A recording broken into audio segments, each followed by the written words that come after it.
আগন্তুক আহিবলগীয়া বিধানসভা নিৰ্বাচনৰ প্ৰতি লক্ষ্য ৰাখি আমাৰ আৰক্ষী প্ৰশাসনৰ ফালৰ পৰা যিখিনি পদক্ষেপ লোৱা হৈছে,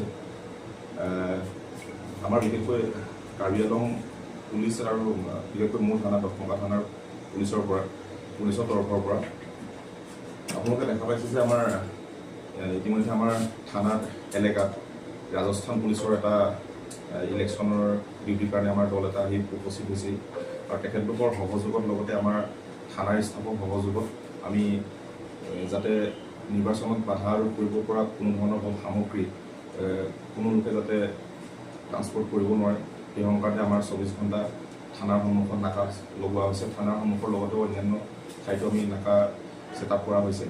লগতে আমাৰ যিসমূহ কিছুমান ক্ৰিটিকেল এৰিয়া আছে, ক্ৰিটিকেল পুলিং ষ্টেচন আছে, তেনেকুৱা এৰিয়াতো আমি ৰাজস্থান পুলিচৰ সহায়ত আমি এৰিয়া ডমিনেশ্যন ফুড পেট্ৰলিং আদিকে কৰি আছোঁ।